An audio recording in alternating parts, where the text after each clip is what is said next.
Bang, bang!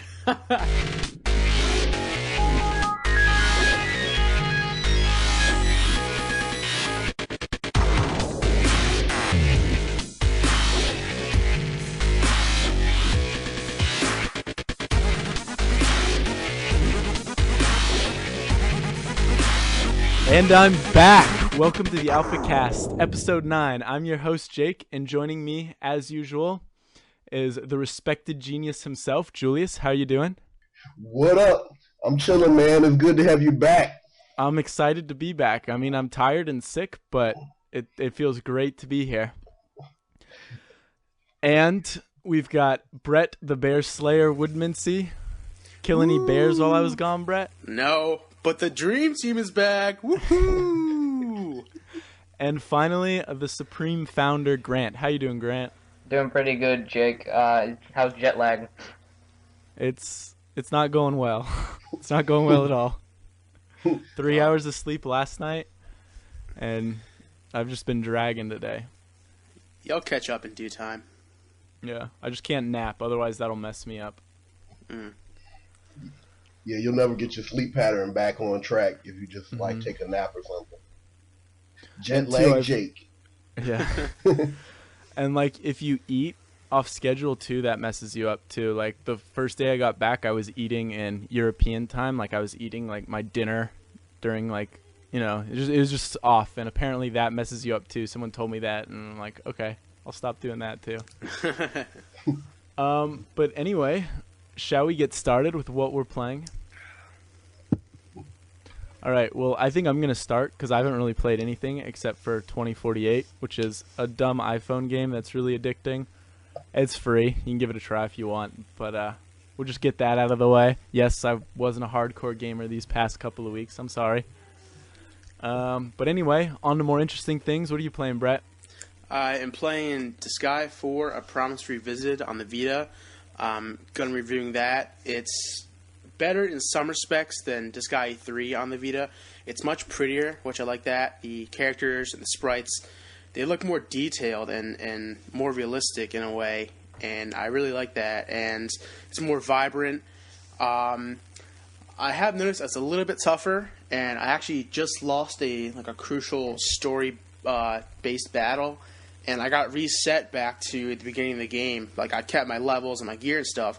But I thought that was really interesting, how like you get set back and you have to kind of redo everything all over again because how the story goes if you lose that battle. I thought this was a really cool mechanic. And yeah, I don't have time for that. I mean, I really want to like get immersed in it because I like Disgaea 3 a lot, and I want to I understand the mechanics more. I understand what it's about now. I want to put more time into it and appreciate it more. But I'm trying to beat it within the week or so because I'm reviewing it and I want to get it out soon. But I'm sure. I'm sorry. Oh, sorry. I like challenges in games, but man, games that just send you back to the start when you die, I can't do that. It's just too frustrating.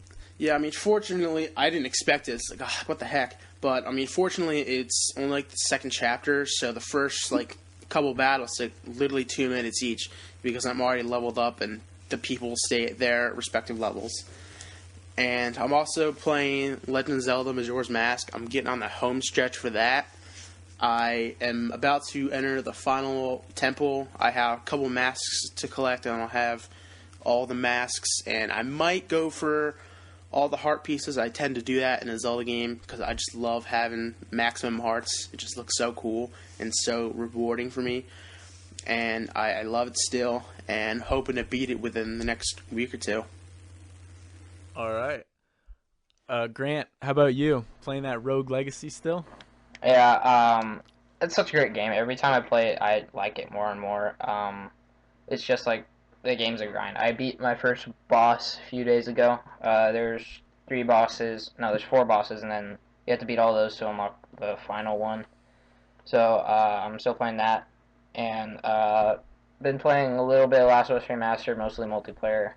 I just think multiplayer is so great, so tactical, and it's great with friends to play. I'm excited to play with you guys. Oh, yeah. It's so good. Rogue Legacy, I mean, how long have you been playing before you got to that first boss? Um, I don't know, but I got it like I think 2 or 3 weeks ago. I think it was two, but I beat it a few days ago, so I'd say over a week. Is it like, do you like slowly become better, like with your stats and skills, and progress? Yeah. Very like slowly to get to the boss. Yeah, because well, like I've made it to the boss multiple times before I actually beat it, but like you have to make it there with like a good amount of health, or else you're gonna like die instantly. Um, but yeah, so every time you die, you're able to like upgrade your character and get more like stats and stuff, new gear that's better. So if you keep playing, then you'll eventually get to it. It sounds awesome. I've been waiting. Just kick the mic. It sounds great. I've been waiting to play it for a while now. I was waiting until I get back, and I think I'm gonna pick it up soon because I've just been hearing great things about it. Now it came out on the PC a couple months ago, right? Yeah, it came out last year on PC, I Okay. think, but now it's cross-play PS3, PS4, Vita. Nice. Are we reviewing that? I'm going to do it once I beat it, but I don't know how soon that'll be. Okay. Cool. Looking forward to playing that. And how about you, Julius? Well, like Grant, I'm playing The Last of Us Remastered. It's I'm replaying the single player experience. So I only started that over the past week, and it's awesome. As good as it ever was. It looks good. One of the things that I've noticed is you pretty much have to lock in the lower frames per second, or else you kind of get some bad visuals in there. But obviously, The Last of Us is an awesome game, so I'm enjoying playing it again. Uh, haven't gotten to the chance to get into the online multiplayer yet, but I'm sure I'll get in with the guys sooner or later. Yeah, they also patched the game to make the matchmaking like quicker. Like I waited like 20 minutes to get into a match one time, which is ridiculous. You're experiencing. I'm sorry. You're experiencing issues with the visuals because I'm at 60 and I haven't really seen too many issues. I know our friend Cody has had some issues Major ones. with the visuals and stuff. Yeah, it's just been like some clipping and everything like that. It doesn't really take away from the experience all that much, but you used to playing Last of Us and it being that like awesome cinematic experience. I don't like to be taken out of it, so I just locked it in at the lower frame rate. Yeah, I think when I play it, that's what I'm going to do because that was, like you said, it's such a cinematic experience. And, films are 24 to 30 frames a second. And I don't really think 60 frames is that necessary for a third-person game. But I haven't had a chance to play it yet, so I don't know. But I'll probably try out 60, and I'll probably go back down to 30 frames. Yeah. Also, I'm playing the Lego The Hobbit. I'm just like ever since Lego Marvel, I became a sucker for these Traveler's Tales Lego games. And man, I just started playing the Lego The Hobbit 2 nights ago, and I really like it. I really like it. It's so well made. Like they have pretty much, Traveler's Tales has gotten their formula down pat, kind of like you know the Walking Dead series, a lot of other games out there that are kind of maybe casual, cater to a more casual market. But that Lego The Hobbit game, it feels like it's Lego and it's silly, it's funny, but it also has like sounds from the movie, and it's a really like nice experience. It really like took me back to like watching the film, and also playing the playing some of the old Lord of the Rings games on the previous gen, PS2 actually. So loving the Lego The Hobbit game. Yeah, I haven't played a Lego game since I think Lego Star Wars 2 back on like the PS2, GameCube, Xbox era. I used to play them all the time with my buddy, and I think I dabbled in like Lego Indiana Jones or something a couple years later on the PS3, but I haven't really like gotten back into the series. And I've heard like Lord of the Rings, Lego Batman, Lego Marvel, they're all just excellent games. And I want to try out one of them, and I also want to try out Lego City Undercover on the Wii U because I've heard like that's just a really funny game, and it's kind of like a Lego version of GTA. So I really want to pick that up sometime soon. Yeah, that game's really good. I played it. I really liked it a lot. I remember playing the heck out of Lego Star Wars 1 and Lego Star Wars 2. Like, I had unlocked every character, I had done everything, I collected all the ships, and I think I just kind of got burnt out after that because I haven't played any since. But I've heard like the Lego Marvel's supposed to be pretty good, so I'm tempted to try that out. Maybe when the price drops, though. Yeah, definitely. If you can get Lego Marvel, just for the fact that there's so many Marvel characters in this game, and you can unlock them. A lot of them are just unlocked in the story mode, and so you get a chance to play with a lot of different characters and go to a lot of locations in the Marvel universe. And all of the characters are really like good representations of the comic books. From not just their Lego, their Legoized, making them own word here, their Legoized look, but also just the voices that they chose for the characters and everything. It's a really nice game, and it really feels like Lego Traveler's Tales made the best Marvel comics game since like those X-Men Legends and what was the Marvel Superheroes game since. So yeah, Marvel Ultimate Alliance. I don't know if you guys remember that, but that one's pretty good. All right, so I think we're going to move on to news. There's a lot of it. So if you're like me and you've been living under a rock, well, just out of communication with people for the past 3 weeks, you probably don't know about Gamescom and all the cool stuff that was announced there. So we're gonna go through all that stuff. Do you want to take us away, Brett? Sure. So the first news is there is a Super Smash Bros. 3DS XL bundle. Super Smash Bros. Fans will be delighted to hear that the newest limited edition of the 3DS XL will come out on October 3rd, and this is from a tweet from Nintendo of Europe, and it's going to feature a black and red 3DS XL with characters modeled onto the system, and it comes with a digital version of Super Smash Bros., but it hasn't been confirmed yet that it's going to come to the West. I really hope so. I would definitely buy it, and I think it's kind of imminent, and a Smash Brothers bundle sounds awesome. Yeah, I think this is pretty cool. I don't have a 3DS. The only handheld I have is the Vita, and and I hadn't had a handheld in years since before then, and so just the idea of maybe the fact that there's a Smash 3DS bundle, it might be what would make me want to get a 3DS. I mean, because I definitely now have a newfound appreciation for the handheld since I got my Vita, which has only been in the past year. So the fact that I've just been able to take it on a lot of different places, vacations and so forth, and play some of my games, I really appreciate the Vita. So I'm sure that if I could get had a nice entry point with the 3DS, it might make me interested in getting one. Up next, Call of Duty Advanced Warfare. There was a multiplayer reveal. It showed off some new maps, modes, weapons, and deep customization options. And they also announced the Day Zero edition. And Activision has announced this, and players can get Call of Duty Advanced Warfare one day early if they pre-order the game as part of the Day Zero edition. Players who pre-order the game will be able to play it on November 3rd. There will be double experience in multiplayer throughout the day as an added incentive to pre-order. In addition to the double experience, players will receive 2 special weapons and the advanced arsenal. The Day Zero edition will have limited quantities, and their availability is subject to demand in the inventory at retailer locations.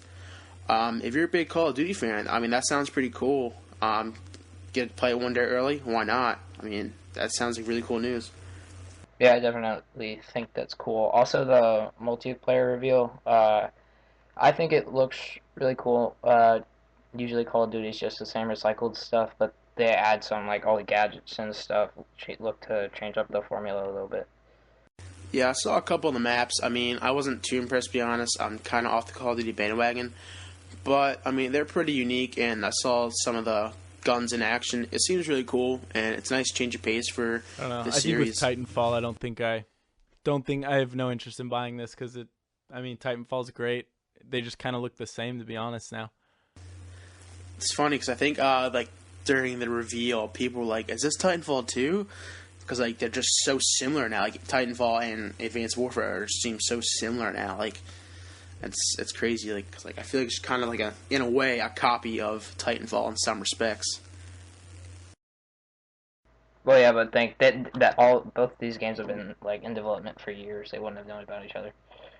That Call of Duty Advanced Warfare, it looks like Titanfall 2. They definitely, you know, they had like the same inspiration, like that futuristic, you know, society and everything else. So, and that futuristic warfare. So it really, you know, kind of has some similarities to Titanfall. But I have to say that for the first time, maybe ever, I'm interested, like truly interested in getting a Call of Duty game. I mean, just, you know, looking at the multiplayer, looking at what they show from the single player experience, and I'm sure we'll talk more about that in a minute. Like Call of Duty Advanced Warfare, like really looks like something that I want to play. It had a lot of, you know, a lot of cool maps. You know, the weapons and everything that the characters were using, it looked really cool. Some of the customization that they showed, you know, for each person's, you know, character, that looked, you know, kind of interesting as well. And also, you know, one of the modes was uplink. Did you guys see the uplink mode? It was okay. It's basically a game inside of, you know, it's like a sport inside of a Call of Duty mode, and you know, it's a serious departure from you know, the normal capture the flag, team deathmatch, etc., where basically there's teams and each team has the opportunity to, you know, the goal is to like score. So basically there's a you know, and I might not get the terms right, but there's like this satellite, and you have to like upload it. You have to get it to this right point for to upload it, and basically it's a score. And what it kind of reminds me of when I was watching it, it reminded me of Quidditch from the Harry Potter movies. And so basically, you know, like when a character in the Advanced Warfighter game, this uplink mode, like if you're playing a game and you're holding the orb, you can run around and you can pass it, but you can't shoot. So it's an interesting dynamic, the fact that you have to run around and try to score with this orb, and you can pass it to a teammate. And one of the cool things they showed in the video was that you could pass it to an opponent, and that way, and if they caught it, as soon as they caught it, they can't shoot you, and then you can shoot them. So it was kind of made like an interesting change to, you know, the Call of Duty formula, especially with the multiplayer. And it's kind of funny for me because it was something I was thinking about.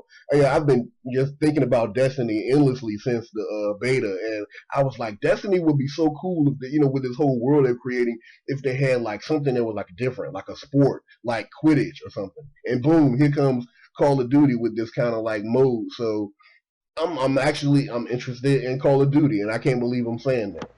Yeah, also, I think it's going to sell, like, a lot because Evolve and...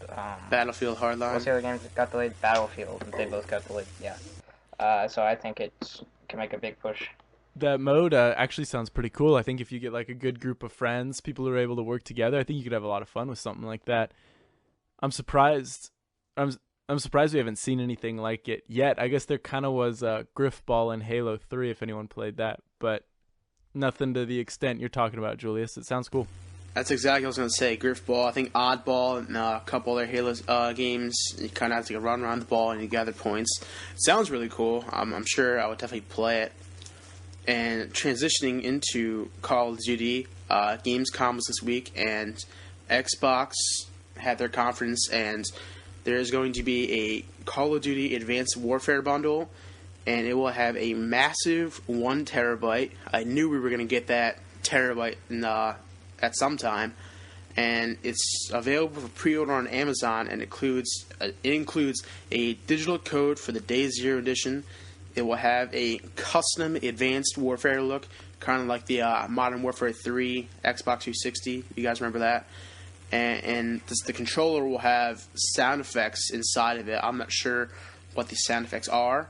I guess like as you're playing, like kind of like I don't know how to explain it, and I don't think we've seen too much on it. But I mean, more and more Call of Duty. I'm sure a devoted fan who wants that next gen system, it's right up their alley. Get an Xbox One with a huge hard drive, and comes to Call of Duty. You're set for a while. Yeah, if you're a big fan of Call of Duty, I think that, you know, this is something that a lot of people.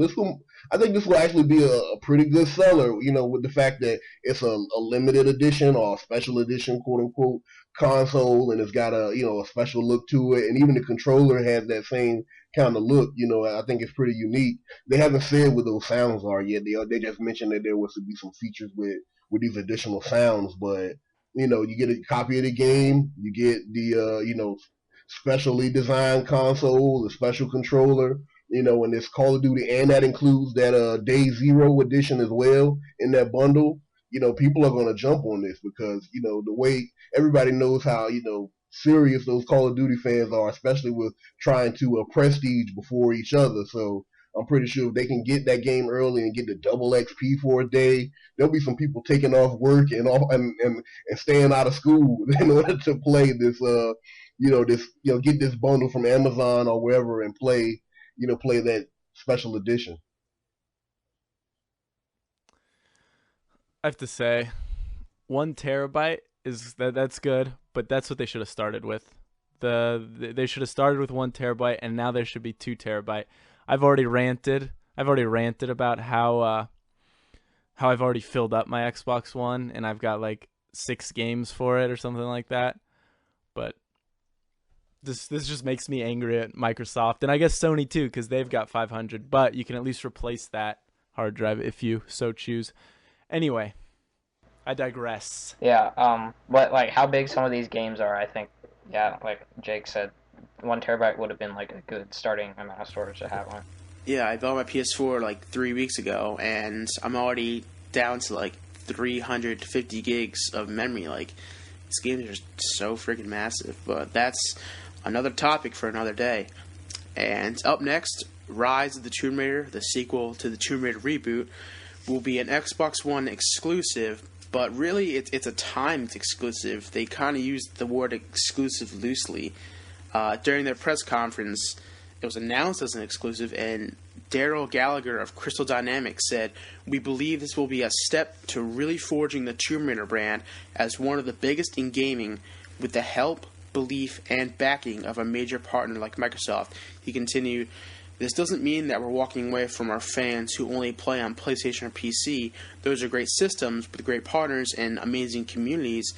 We have Lara Croft and the Temple of Osiris coming to those platforms this December, and Tomb Raider, the definitive edition, is available on PS4. And The Rise of the Tomb Raider is set to release in holiday 2015. This was a really weird story. I know a lot of people were really upset by this. I believe they paid Square Enix a lot of money to make this timed exclusive. And, I mean, you tend to buy a console for exclusive games, what you can only buy on that specific console. And I think that's a smart move, but it really angers people were upset about this. I was surprised to see like some of the back and forth, the arguments, the complaints, especially on Twitter. Twitter was like crazy when this announcement was made, and especially with the confusion about whether this was a timed exclusive or whether this was, a permanent exclusive for Microsoft. People were really upset. And, I think it's just pretty interesting that, if I remember correctly, Tomb Raider, the reboot, it didn't sell that well. So, and it definitely didn't meet Square Enix's, sales projections. So I think that's kind of what tied all of this in, kind of what led to, them making the deal with Microsoft in order to get, some, basically what it, and this is just my opinion, I believe this actually serves people that are fans of Tomb Raider better than they think it does. Whether you're playing it on PlayStation 4 or any other console, or PC or whatever, if you're playing it, if you like Tomb Raider, this probably was the best thing for you, or you probably may not have gotten a, Rise of the Tomb Raider game, at least not in 2015. It probably would have been a few years out. And I say that because, essentially what Microsoft did is they kickstarted Tomb Raider. They're paying a pretty large sum in order to get that exclusive, deal, that exclusive, content and, what have you, that, and what I imagine was probably going to be, have that game exclusively on the console for a year. And then, it basically it helps, Square Enix. It gives them incentive to be able to have that, to make the game, and also they can then transition to make that game available on PlayStation 4 and PC, maybe in 2016. Yeah, I think it's a win-win. I mean, for Square, it's a win because you're getting paid all this money to put it on just the Xbox One, and then eventually it's going to come to PS4 and PC. You're going to make those sales too. I could be wrong, but I believe the reboot sold like 3 or 4 million. But Square's like expectations were really high for some reason. I think like upwards of like 9 or 10 million units. But I mean, like again, like it just, I don't know why people are complaining. I'm upset about it. I kind of want it on day one, but I can see why the decision was made, and I can wait a couple months if need be to get it on PS4. Yeah, that's a good point, Julius. I never really thought of it like that. I think you're right though, because I remember they sold about 3 or 4 million. I think you were saying, and I remember like right after it came out, there was news from Square that they were underwhelmed by the sales, and I was like, "Are you kidding me? 3 to 4 million?" But I guess that game costed quite a bit to make, and they didn't make their money back. So why would they make another one if the first one they couldn't even make their money back? So I think it is good that Microsoft kind of gave them some money, but at the same time they are kind of cutting their fan base in half, so they shouldn't really be expecting it to sell. Yeah, but I'm just gonna go out on a limb here and say I imagine that whatever that deal Microsoft made with them was worth their while financially. So we can stand to maybe suffer a loss, or just have minimal gain when it comes to the PS4 and PC versions, because I'm sure Phil Spencer opened up the bank. One of the things I read an interview that he had, I guess shortly after the announcement, and he was, I can't quote him specifically, but I know he was saying, hey, I can't say how much we spent. when they say they can't say how much they spent, oh yeah, it's a whole lot. Yeah, it's like they hand him a blank check. It's like, name your price. I'm surprised Microsoft hasn't done this more though. Because I mean, Microsoft is in a lot better shape than Sony is. They definitely have more money. Like, if I was them, I'd just start doing this to all these games, because then everyone's going to switch to their platform. Like, it seems kind of strange, but maybe they don't have that much money, but still. Yeah, that's a good idea. And make sure when you say exclusive, you mean exclusive and not timed. Just wait a couple months, it'll be on your system or I think the on biggest PC. problem was the delivery of how this happened. It seems like everyone's saying exclusive like all the time, and just to leave out that it's a timed exclusive really threw people into a rut. But even when I heard about this, I kind of knew that we'd see it eventually on PlayStation 4. I'm gonna guess we're gonna get like a Tomb Raider 2 like anniversary definitive edition or whatever, and it'll be on everything.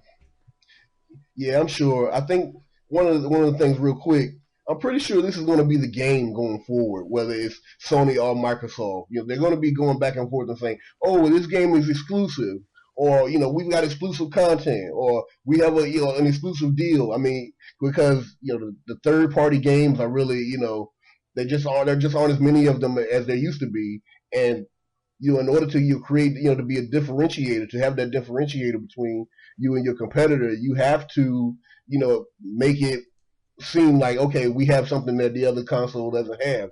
So that, I think this is just the start, or really a continuation from E3. This is what we'll continue to see from for the rest of this generation. We'll see a whole bunch of, hey, this game is exclusive for the next 6 months or whatever time frame on Xbox or on PlayStation or what have you. Nintendo, take notes. Up next, the Halo 2 matchmaking system, the levels 1 through 50, is going to be across all the games in the Halo Master Chief Collection, and 343 Industries has announced Halo Channel for Xbox. It's a hub for watching videos, highlights, and there will be Halo Nightfall and pro streams, behind-the-scenes videos, gameplay previews. and you can earn reward points and complete challenges for using the app, which appears to be a larger scale expansion of the Halo Waypoint. It sounds cool. I'm really excited for this Master Chief Collection.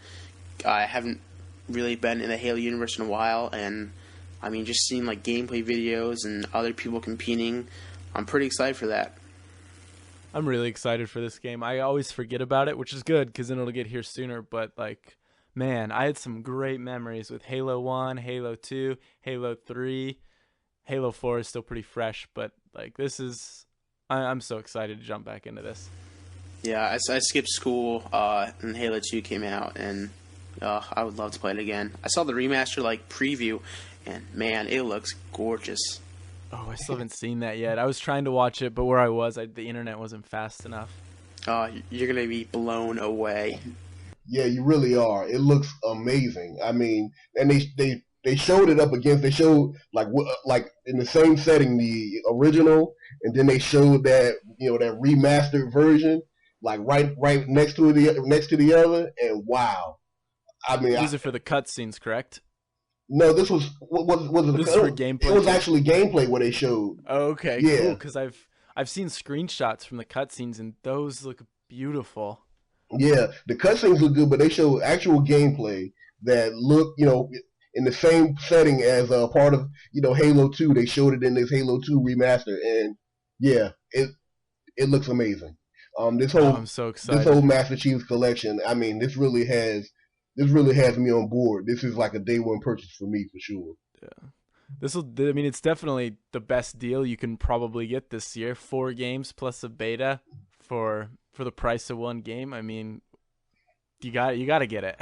Yeah, I might buy an Xbox One for it just because like what better time than that.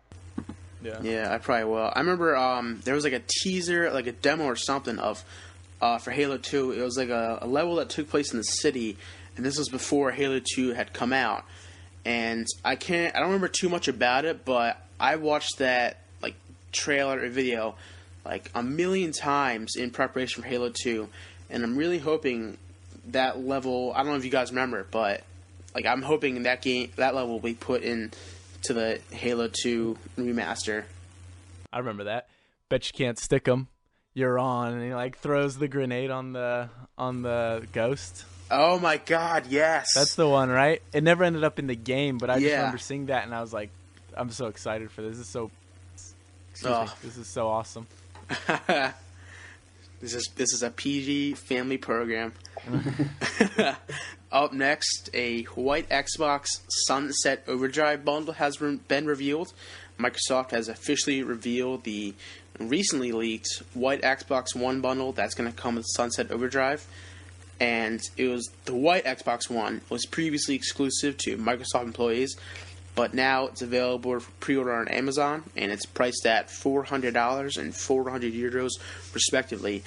I would say I'm probably going to buy this bundle because I'm going to buy an Xbox One at some point, and I'm really excited for Sunset Overdrive. So this is probably what's going to put me over the fence and cause me to finally purchase an Xbox One. Yeah, this is like all the news. Sorry. Yeah, this is a good deal with this white Xbox One, and it's another smart move for Microsoft.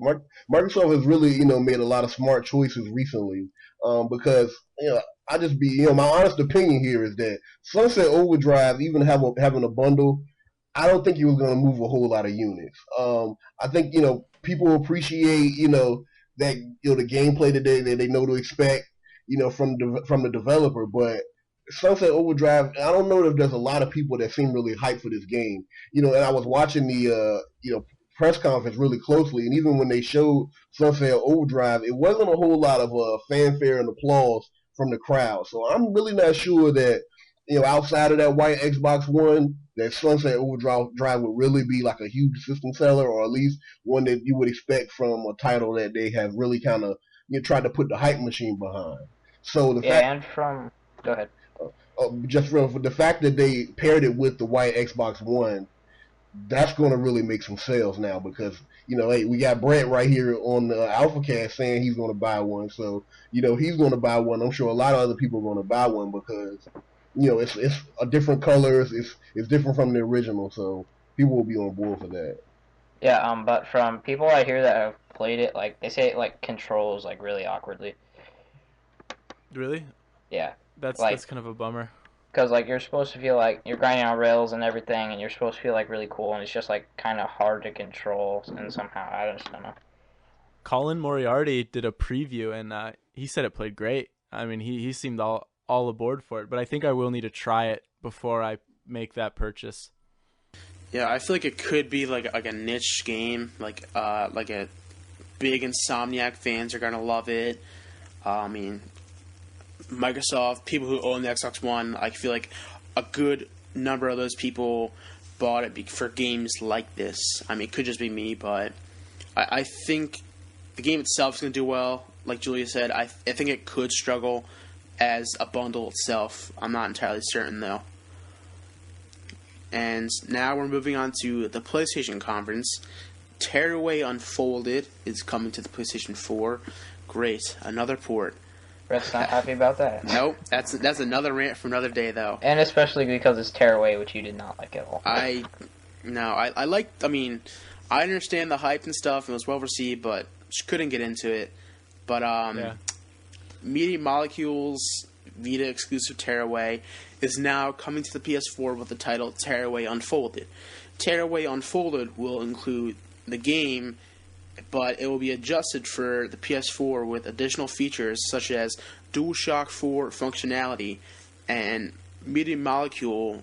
I believe like this isn't their big game they were supposed to reveal. It's just I think it's like from the team that did Tearaway, which is I believe a small team from Media Molecule. If you haven't played the game, like that's awesome. It's very unique and it has a great fan base. But again, like I just previously mentioned, I really didn't like it, so I probably won't be getting this.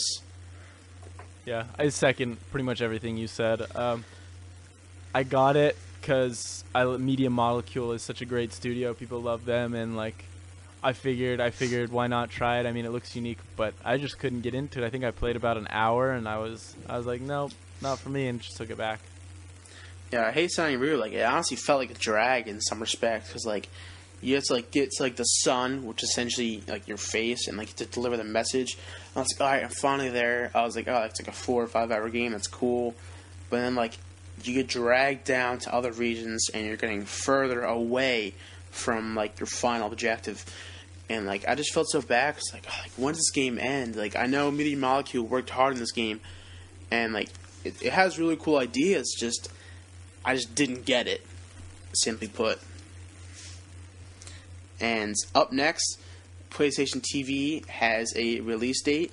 Sony has revealed the release date for PlayStation TV, and it will arrive in North America on October 14th and will arrive in Europe 1 month later.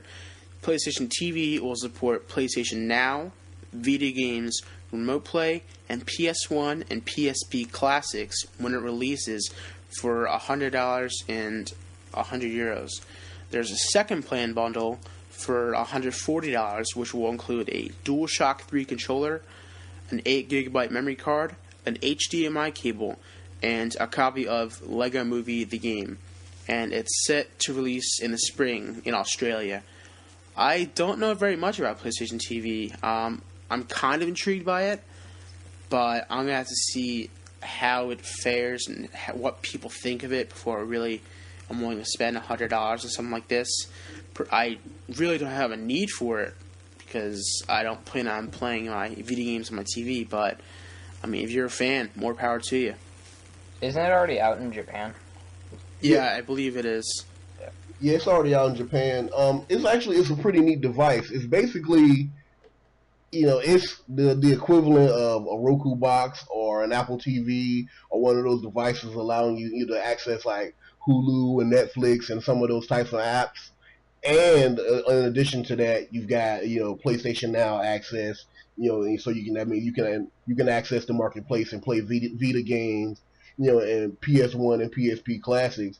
My understanding, and I don't think we have it listed here, my understanding with this device, you can also play your PS4 games if you have the same way you can remote play with your your Vita, you can remote play with the PlayStation TV like with your PS4. Yeah, that's what I heard too. And if that is the case, then this interests me.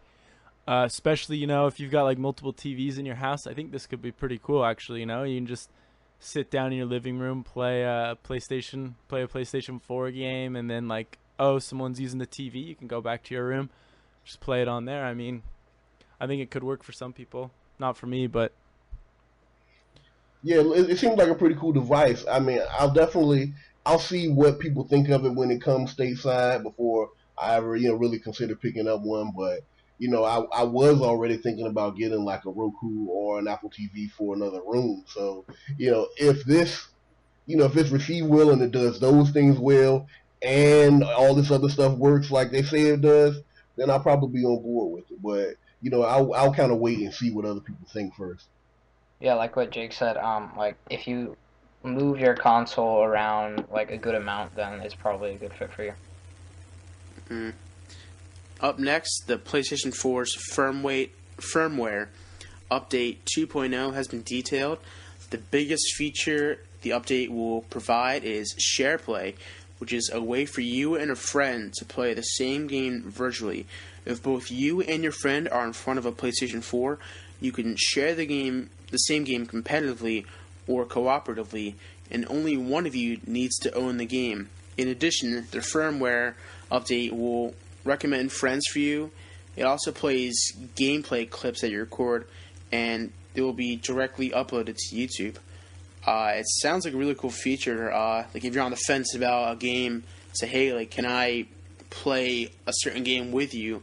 Kind of like a little demo and a test play. I like perfect for me, like be for indies, because there are a couple indies I really want to try out, but I'm honestly not willing to drop that $15 because I don't know if I'm just not gonna like it, or it's really not gonna be worth my time. And up next, Journey and the Unfinished Swan are coming to PS4.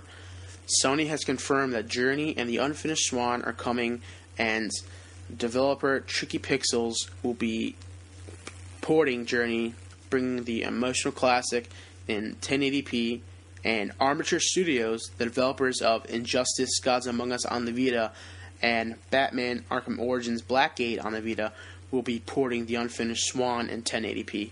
I haven't played either of these games. More porting, but this one I'm kind of okay with. I've heard nothing but great things about both these games. Journey, I've heard like it's just such a beautiful game, and I'm really excited to try it out. And Unfinished Swan, I wasn't really into indies when I had my PS3, but it always intrigued me, so now I'm definitely going to pick it up. Yeah, I never played any of these either, so this news excited me because Journey just seems like a great game, and I don't know if I'll try out Unfinished Swan or not, but we'll have to see. I don't even know what Unfinished Swan is, but Journey I'm looking forward to playing, because I never got a chance to play that either. I would love to experience it with you, Jake. It'll be our first co-op experience. And we also saw some trailers and highlights for Metal Gear Solid 5: The Phantom Pain. That classic Metal Gear Solid box was shown. That was funny. Yeah, I believe like one of the boxes they showed, like it looked like a soldier saluting the guard you're trying to hide from. I thought that was really cool. I'm excited for the game. Until Dawn, the survival horror, kind of like a Cabin in the Woods teenage horror game. It's going to come to PS4 now. It's really supposed to come to PlayStation 3. Infamous First Light, they showed some stuff for that. And Middle Earth, Shadows in Mordor, we kind of got a little reveal and like more information about that. There's stuff on The Order 1886, Little Big Planet 3, Wild, Rhyme, which I'm really excited about. It kind of looks like an eco meets the visuals of Legend of Zelda Wind Waker and kind of like No Man's Sky. There's a lot of adventure going on. I'm really excited about that. And we got a little bit about Bloodborne and the Tomorrow Children. I was on Twitter, the whole time I was watching the PlayStation press conference, and when they showed Rhyme, that was like one of the other highlights. It seemed like on Twitter, from Twitter's perspective. I was trying to gauge like what people were saying about the different games, and when they showed Rhyme, people instantly were like tweeting, "Oh, this game looks awesome! This game looks amazing." I mean, it has a really like nice art style to it, and I was like, man, I really want to see more about that game. I'm really looking forward to that one. Yeah, I love the art style in that game. The other one on this list that I was really excited for is Bloodborne, just because it's Dark Souls with like faster combat that I think would fit me more than like the slow. And like in Dark Souls, I never got in depth with them, but where I played, you were like encumbered and moved kind of slow. So I think Bloodborne could be a nice change of pace. And now we're going to go on to what's out this week. So, Grant, what are some games out this week? Out this week is Disgaea 4, A Promise Unforgotten on the Vita, Hohokum on PS3, PS4, and Vita, and Risen 3 Titan Lords on PS3, Xbox 360, and PC. Why are they still making Risen games? Does anyone like those? Do they sell? I feel like they don't sell. I've literally never heard of a Risen game until this one. I remember I saw the first one, and it was about pirates or something. I'm like, oh, or no, I don't know what it was about, but there was something interesting about it. I think it was pirates, maybe not. But I'm like, oh, this sounds cool. I'm going to pick it up. It was terrible, and I didn't think anyone bought it, but I guess people did, so they made a second one. And I think it came out like not that long ago, but... Yeah, it's pirates. Risen is pirates. Okay. Yeah, I remember the first time, like you, I remember seeing like a poster or something with the first Risen on it, and I was like, wow, a pirate game. That may be fun. And I never bought it when I played it with someone else, and I didn't like it, and I haven't played any I haven't played any of the other ones. Well, I guess there's a market for them. I mean, you'd think they'd just get Assassin's Creed 4 because that's a lot better, and it's a pirate game. Like, I don't know. Maybe Risen's gotten better. That's unfair. I haven't played 2 or 3, so maybe they've improved. But the first one was really bad.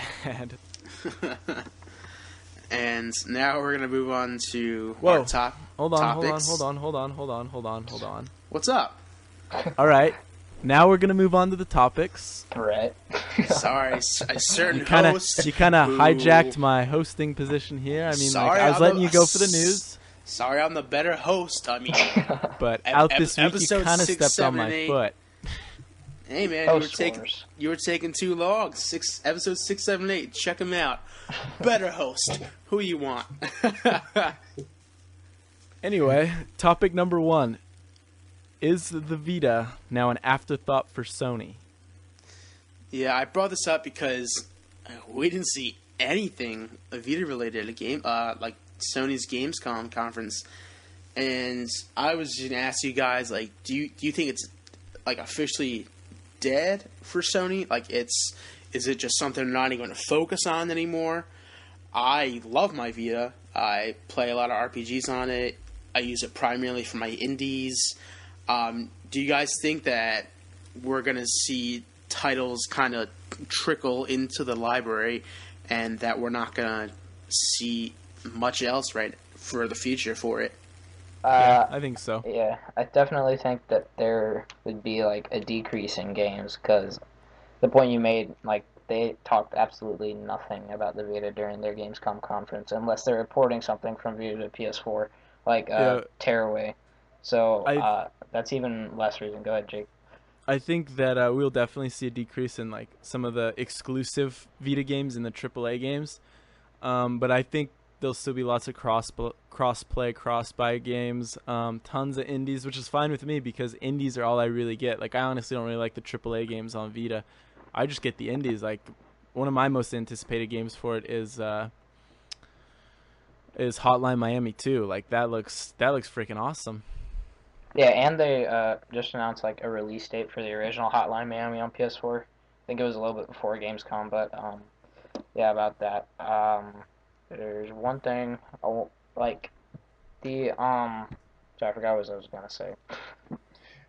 Well, I was just gonna say that I definitely, I'm with you guys, and I think that, as far as the Vita games are concerned, you aren't gonna see like a lot of Vita exclusives. You'll pretty much get the indies and anything else that gets kind of, maybe passed to it in some type of way. But as far as the Vita getting a lot of games for itself, it's gone. Especially with Sony being a company that's struggling financially, so they are banking, on the fact. I mean, the PlayStation 4 is doing so well, and it's, I don't think they have any other, device out there, Sony has that's really doing like as well as the PlayStation 4. So they really got to put all their money and their energy and their effort in towards continuing their, making that a success.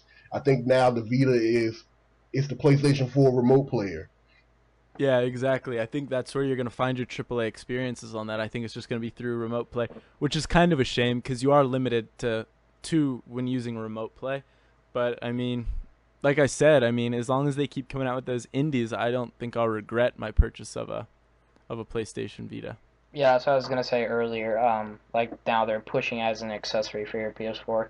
I definitely think the PS4 is helping it, though, just because, like, at Gamescom they announced that they sold 10 million PS4s so far. Sold through... Fastest selling console. Yeah, so far.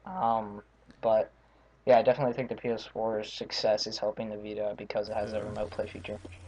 If I can get Freedom Wars, I'll be happy because that game looks so awesome, and it's not going to be Vita's savior, but I feel like that could do really well because, like, I feel like it's perfect on the Vita, like something perfect on the go. And I feel like the Vita could kind of become what the PSP was for me, in the sense that, like, you get these, like, niche RPGs and, like, lesser known titles from, like, NIS and, like, Atlas and stuff, like these, like, dungeon crawlers or JRPGs that are fun, but they kind of go under the radar because, like, they're not huge exclusives or they're not getting marketed, whatever it may be.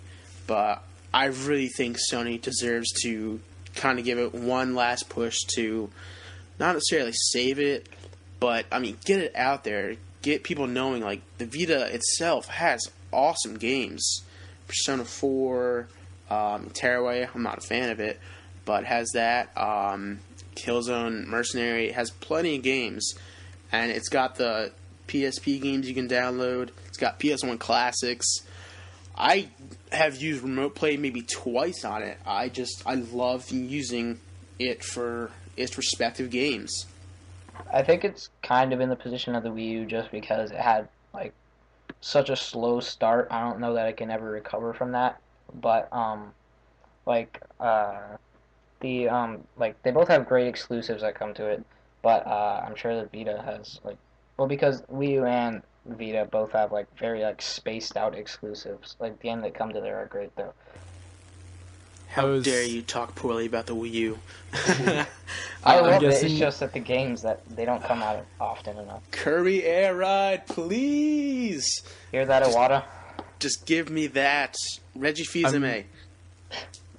I'm guessing. Oh man, I forgot what I was gonna say. What were you gonna say? Okay. That you're not as good as a host as myself? Yep, I'm sorry. That's what I was gonna say. How'd you know? How did you know? Because I'm just the I'm guessing you guys heard listen to Podcast Beyond this week, and I kind of agree with what Greg Miller was saying about they should bundle Minecraft with it when that comes out. Not really bundle it, just have it loaded on. Because, like, Minecraft will sell that thing like crazy. Everyone knows what Minecraft is now, and if people see that they can play Minecraft, like, on the go, like a full version of Minecraft, not like the crappy iOS Minecraft, I think that would probably sell a lot. Yeah, that's a great idea, because I'm sure a lot of people don't even know that the Vita exists, frankly, but I think Minecraft would get a lot of people on board. Yeah, I work with, I watch children for my job, and, like, they all are obsessed with Minecraft, but they're playing the iOS versions, and I'm like, you guys are missing out on, like, much more open space and, like, just much more content, and package the Vita with Minecraft, and, like, just the name Minecraft alone will sell at a minimum like a million units. Yeah, exactly. Like, I'm amazed by how much, like, the younger audience are, like, obsessed with Minecraft. Yeah, I'm picturing Brett, like, at this at his job, like, schooling these kids, like you don't know about Minecraft. You don't know what you could be playing. The funny thing is, like, put your phone away, get a Vita. Like, like kids would be like, oh, like do this in Minecraft. Like I haven't played Minecraft at all, but like they always talk about like the Herobrine guy, and I'm like, Herobrine doesn't exist, and they got so upset. They're like, he does exist. He's real. And I was like, all right, whatever you say. Like you're missing out, man. Minecraft. Have you guys delved into Minecraft at all? Obviously, you haven't, Brett. You just said that. But Julius, Grant, have you guys played it much at all? No. Nope. Really? I went through a phase. I downloaded it on the 360 when it came out, and I can see why people get addicted to it. I mean, it is a lot of fun, but I don't know. Exactly. I can play it for like maybe like an hour, and I'll be like, this is pointless. Like, Yeah, I just exactly. can't get into it. Like, I need something to be like pulling me through to a game. I can't just like play and have there be like no reward or anything. Yeah, well, there are rewards like when you dig and find things, but it just Well, yeah, but then like, I what don't do know. you do with that? Yeah, see, that's kind of where I always got stuck. Like, I'd build something, and I'd be like, all right, now what?